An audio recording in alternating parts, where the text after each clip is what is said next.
Jessie L. Weston's From Ritual to Romance. Chapter 14 continues with the author. The remark seems to me singularly inept. There is no parallel between the cases. In the first place, Layamon does not refer to Bede and St. Austin as source, but as models, a very different thing. Then the statement is discredited by the fact that we possess the writings of these men and know them to be of another character than metrical chronicles. In the case of Wauchier, his reference does not stand alone. It is one of a group, and that group marked by an extraordinary unanimity of statement. Whoever Blaheris may have been, he was certainly possessed of two definite qualifications. He knew a vast number of tales, and he possessed a remarkable gift of narration, i.e., he was a storyteller par excellence. Thus, he was, a priori, a probable source for that section of Wauchier's work which is attributed to him, a section consisting of short, picturesque, and mutually independent tales, which formed part of a popular collection. It is misleading to speak as if Wauchier refers to him as a general source for his Percival continuation, Rumbly and the Tumbly. Excuse it.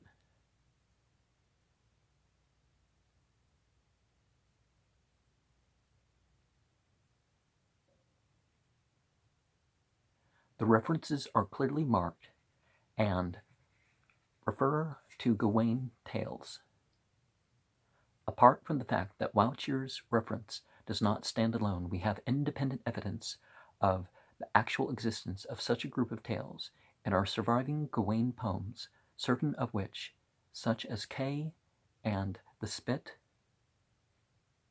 Golagoros, and Gawain, are versions of the stories given by Wauchier, while the author of the Elucidation was also familiar with the same collection. If evidence for the identity of Blaheris is incomplete, that for his existence appears to be incontrovertible, would it not be more honest if such a would-be critic as the writer referred to said, "I do not choose to believe in the existence of Blaheris because it runs counter to my preconceived theory of the evolution of the literature"? We should then know where we are. Such a parallel as that cited above has no value for those familiar with the literature, but may be easily misled to the general reader. I would also draw attention to the fact, noted in the text, of the extreme probability of Wauchier, a continental writer, inventing an insular and Welsh source. This is a point critics carefully evade. In the latter case, it might be possible to argue that we are dealing with separate members of a family or group of bardic poets whose office it was to preserve, and relate the national legends. But we are dealing with variants of a proper name, and that of distinctly insular and Welsh origin.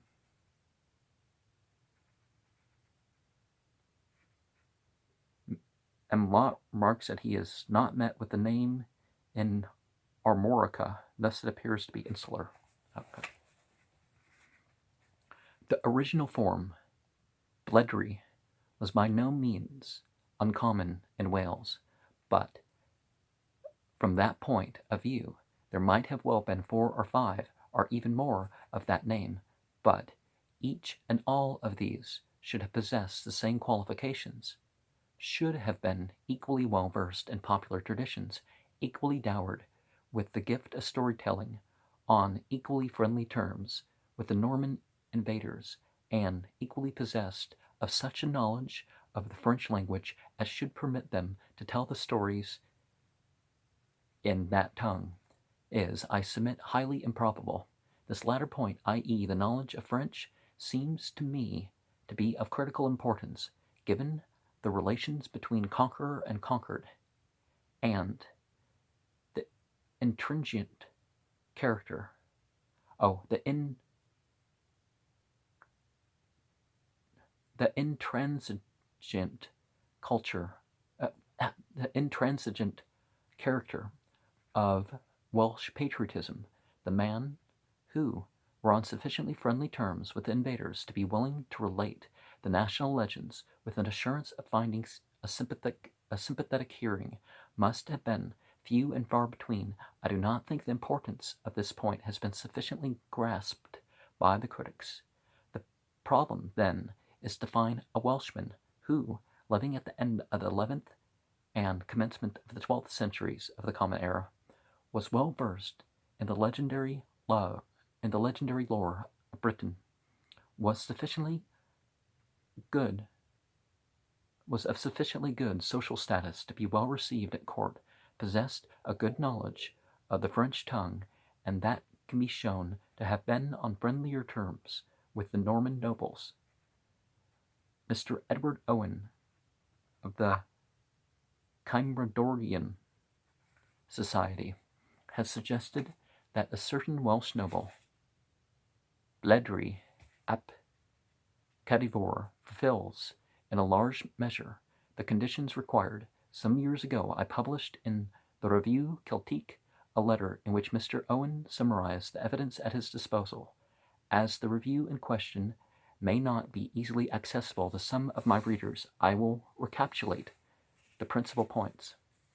The father of Bledri Cadivor was a great personage in West Wales, and is looked upon as the ancestor of the most important families in ancient Dyfed, a division now represented by Pembrokeshire and the western portion of Carmarthen. We may note here that the traditional tomb of Gawain is here at Ross in Pembrokeshire, and that there is reason to believe that the Perceval story in its earliest form was connected with that locality. Cadivor had 3 sons, of whom Bledri was the eldest. Thus, at his father's death, he would be head of this ancient and distinguished family. At the division of the paternal estates, Bledri inherited, as his share, lands ranging across the right bank of the lower Towy and the coast of South Pembrokeshire, extending as far as Manorbier, the birthplace of Giraldus Cambrensis. This is again a geographical indication that should be borne in mind. Cadivor himself appears to have been on friendly terms with the Normans. He is said to have entertained William the Conqueror on his visit to St. David's in 1080 of the Common Era. While every reference we have to Bledri shows him in close connection with the invaders.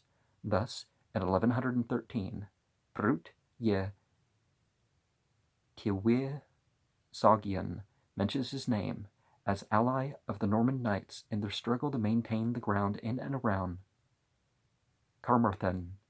In 1125, we find his name as donor of lands to the Augustinian Church of St. John the Evangelist and St.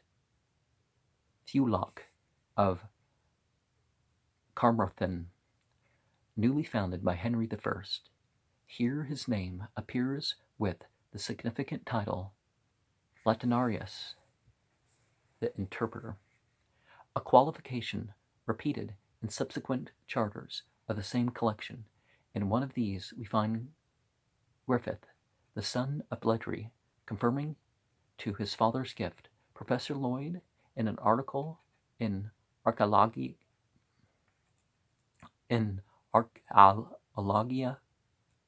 Cambrensis, July 1907, has examined these charters, and considers the grant to have been made between 1129 and 1134. The charter itself being of the reign of Henry I, 1101 to 1135. In the Pipe Roll of Henry I, 1131, Bledry's name is entered as a debtor for a fine incurred by the killing of a Fleming by his men, while a highly significant entry records the fine of 7 marks imposed upon a certain Bledyen of Maberud and his brothers for outraging Bledry's daughter. When we take into consideration the rank of Bledry, this insult to his family by a fellow Welshman would seem to indicate his relations with his compatriots were not of a specially friendly character. Mr. Owen also points out that the portion of Brut Tywysogion, which covers the years 1101 to 1120, especially the events of the year 1113, where we find Bledry and other friendly Welsh nobles holding the castle of Carmarthen for the Normans against the Welsh, is related at an altogether disproportionate length, and displays a strong bias in favor of the invaders. The year just referred to, for instance, occupies more than twice the space assigned to any other year. Mr. Owen suggests here that Bledry himself may well have been the chronicler, a hypothesis which, if he really be the author we are seeking, is quite admissible. So far as indications of a date are concerned, Bledry probably lived between the years 1070 and 1150. His father, Cadivor, died in 1089, and his lands were divided between the sons, of whom Bledry, as we have seen, was the eldest. Thus they cannot have been children of that date. At that date, Bledry, at least, would have been born before 1080.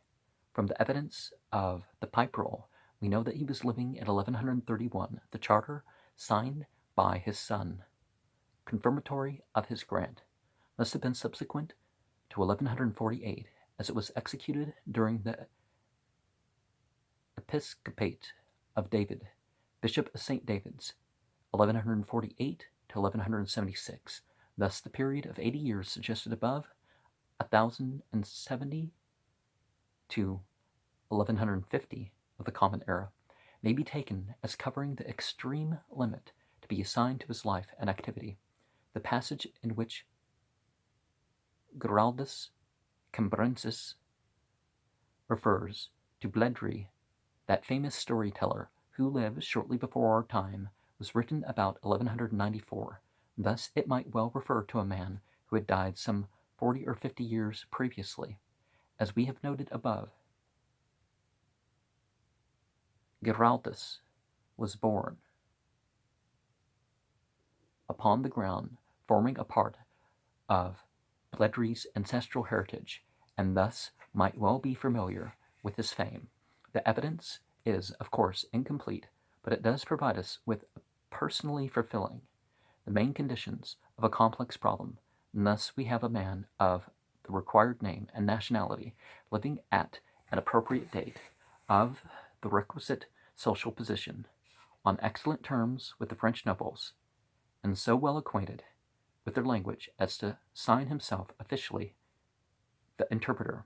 We have no direct evidence of his literary skill or knowledge of the traditional history of his country, but a man of birth could scarcely have failed to possess the latter, while certain peculiarities in that section of the National Chronicle, which deals with the aid given him by the Norman invaders, would seem to indicate that Bledry himself may well have been responsible for the record.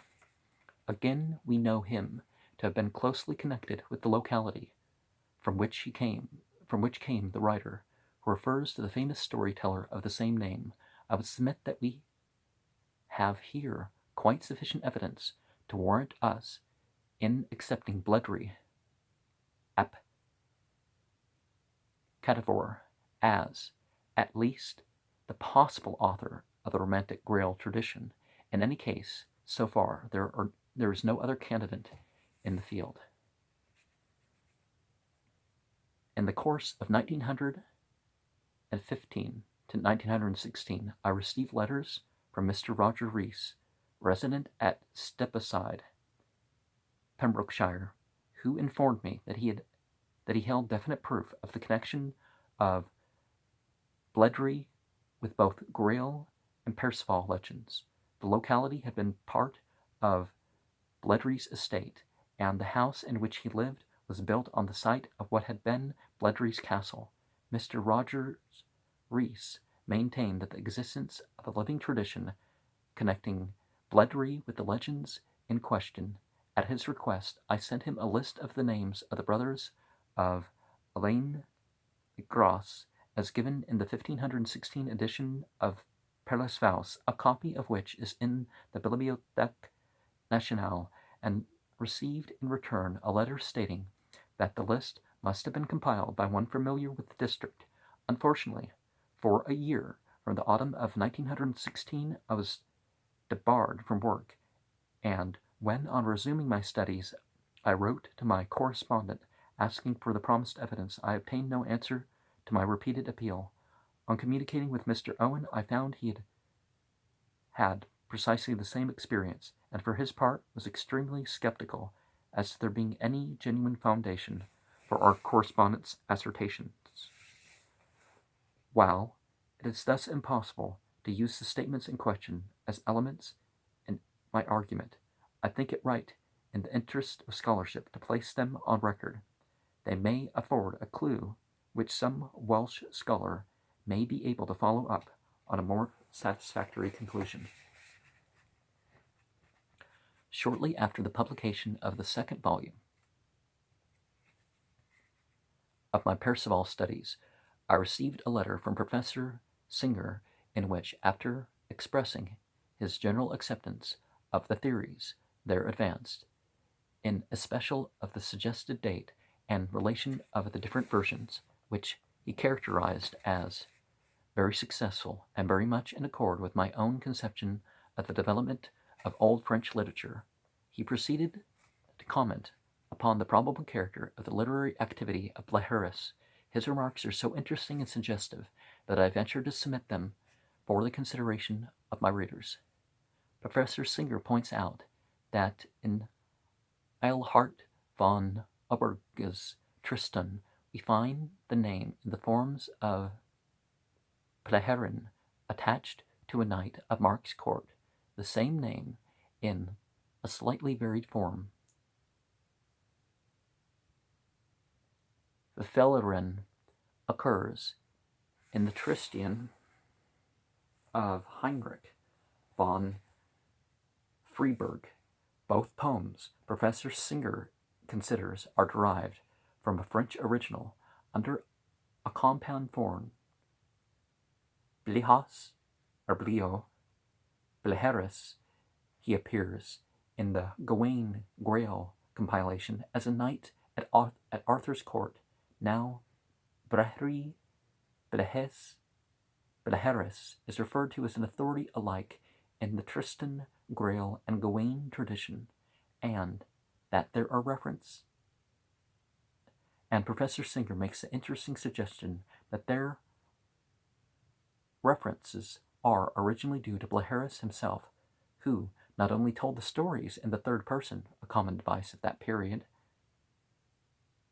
Chrétien's Eric and Gerbert's continuation of the Perceval is also as such, but also introduced himself as eyewitness of an actor in subordinate role in the incidents he recorded. Thus, in the Tristan, he is a knight of Mark's. In the Elucidation and the Gawain stories, a knight of Arthur's court.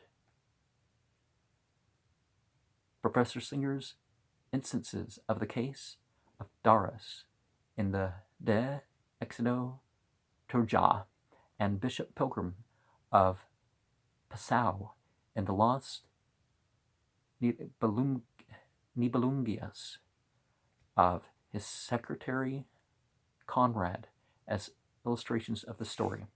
If this be the case, such a statement as which we find in Woucher regarding the Bleheris's birth and origin would have emanated from Blaheris himself, and simply have been taken over by the latter writers from his sources. He incorporated the whole tale with the shield as it stood, a quite natural and normal proceeding. Had Woucher really desired to invent an authority in view of his date and connection with the House of Flanders, he had a famous name at hand, that of Chrétien de Troyes. Again, the suggestion would do away with the necessity of postulating a certain lapse of time between the storyteller.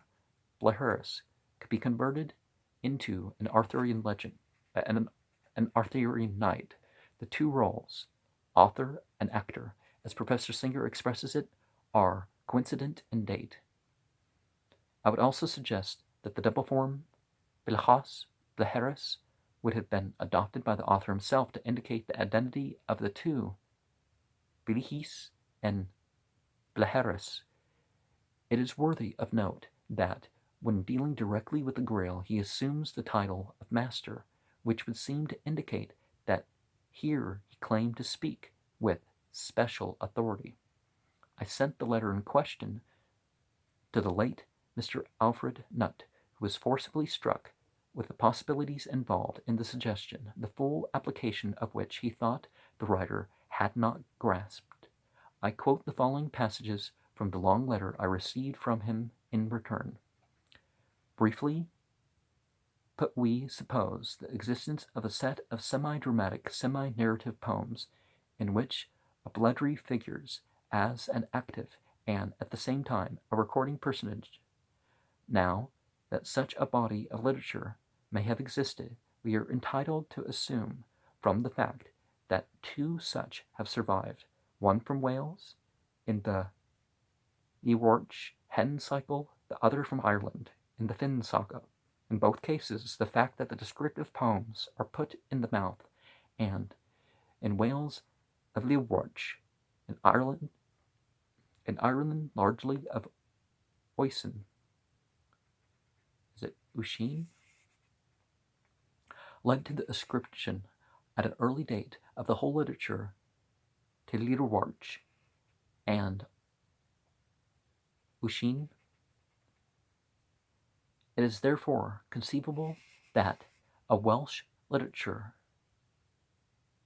familiar as he must have been with Ewart,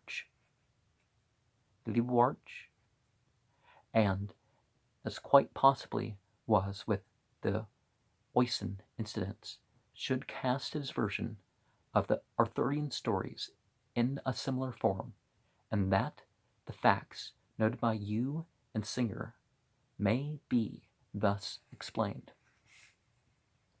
Now that both Professor Singer, who has an exceptionally wide knowledge of medieval literature, and the late Mr. Alfred Nutt knew what they were talking about, does not need to be emphasized, and the fact that two such component authorities should agree upon a possible solution of a puzzling literary problem makes that solution worthy of careful consideration. It would certainly have the merit of simplifying the question and deserves to be placed upon record. But while it would of course be far more satisfactory could one definitely place and label the man to whom we owe the natural connection which gave birth and impetus to this immortal body of literature, yet the precise identity of the author of the earliest Grail romance is of the accident rather than the essence of our problem. Whether Blaheris, the Welshman, be or be not identical with Bledry ap Cadivor, interpreter and friend of the Norman nobles, the general hypothesis remains unaffected, and may be thus summarized. The Grail story is not Dufon and Cumble, the product of imagination, literary or popular.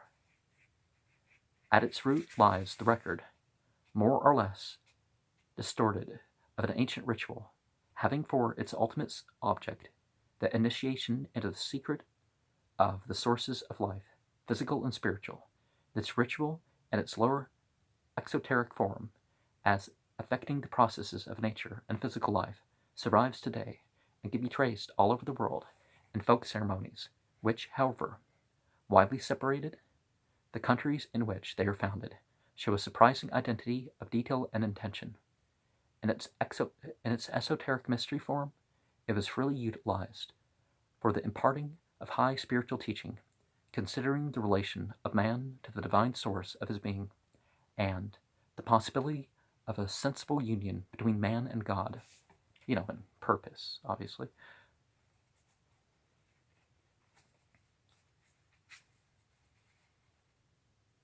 Maybe that's not what that, man being in line with the command of God and not trying to fight nature and all that stuff. The recognition of the cosmic activities of the Logos appears to have been a characteristic feature of this teaching, and when Christianity came upon the scene, it did not hesitate to utilize the already existing medium of instruction, but boldly identified with the so-called deity of vegetation, regarded as life principle, with the so-called God of the Christian faith. Thus, to certain of the early Christians, Attis was but an earlier manifestation of the Logos, to whom they held identification with Christ. The evidence of the Nicene document places this beyond any shadow of a doubt, and is of inestimable value as establishing a link between pre-Christian and Christian mystery tradition.